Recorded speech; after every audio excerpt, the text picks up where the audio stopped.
On October 7th, more than 3,000 terrorists, half of them from Hamas, half from other terrorist organizations and looters, invaded more than 25 communities that are on the border between Israel and Gaza.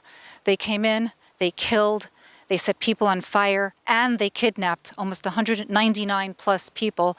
Hamas took 199, and an additional 50 are held hostage as well from other terrorist factions in Gaza.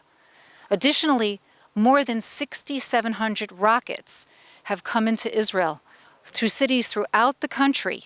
There have been people that have been wounded, people who have been killed, homes that have been destroyed. Behind me is the game changer, the Iron Dome. This launcher intercepts missiles as rockets are coming in. It's prevented more than 97% of the rockets that have entered Israel from hurting people, from destroying homes, and as I said earlier, even, killing many people. Operating round the clock, this mobile system can detect rockets coming from Gaza, assess where it will land, and intercept the rocket, hitting it midair. I met Major Libby Weiss in the south of Israel by one of the Iron Dome's installations. A battery of Iron Domes is situated throughout Israel for their missiles to work against rockets. Can you talk about how aggressive this battery of rockets have been, meaning are they working daily, as well as how many have they intercepted at the moment? Well, the Iron Dome has been absolutely critical in keeping Israelis safe from the more than 6,500 rockets that Hamas has launched since October 7th. Now, the number of rockets that we're seeing in a short amount of time is a big strategic jump from what they had even in 2014, where there in a 50-day operation, we saw Hamas launch a little over 5,000 rockets. So we're just seeing a big leap in terms of the number of rockets, their range, and their degree of sophistication. The United States has been upfront in saying that they're going to be adding to the arsenal. Can you talk about that? Well, of course, the U.S. and Israel there's open lines of communication at all levels. And of course, as a significant ally, perhaps our largest ally, I have no doubt that there are open discussions that are taking place at all levels. There have been rockets that have hit homes. There have been some people killed. There have been some people wounded. Do you have numbers to share? I don't from rockets specifically, but what I can say, of course, about this is that we encourage everyone in Israel to follow the guidelines of the Home Front Command. Of course, when a siren is heard, for people to seek cover in shelters and to understand that these are deadly rockets. The goal of these rockets that are being launched by Hamas are, of course, to strike civilians. That is the goal.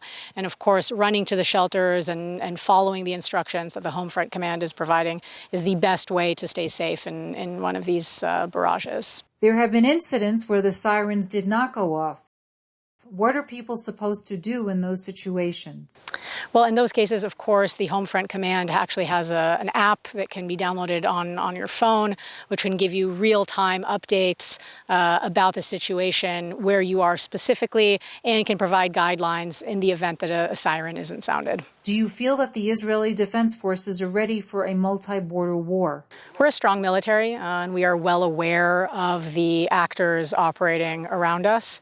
And I'm confident that we will accomplish our goals and be able to deal with whatever we see develop. Hundreds of thousands of reservists have been called up. How long can that be sustained? People that are in tech who are creating defense systems are not there, and many people have been laid off already. Do you anticipate this war dragging out for several weeks?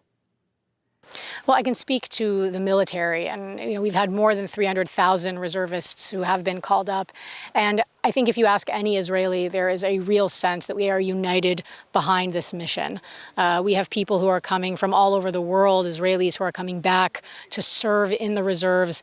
And right now, the focus is really on achieving that military goal, which is to make sure that Hamas can never do this again, and we'll never have the capacity to do something like what we saw on October 7th. So right now, we are ready, and I believe that the people from across the country understand why the service is so important right now. How many rockets have fallen into Gaza?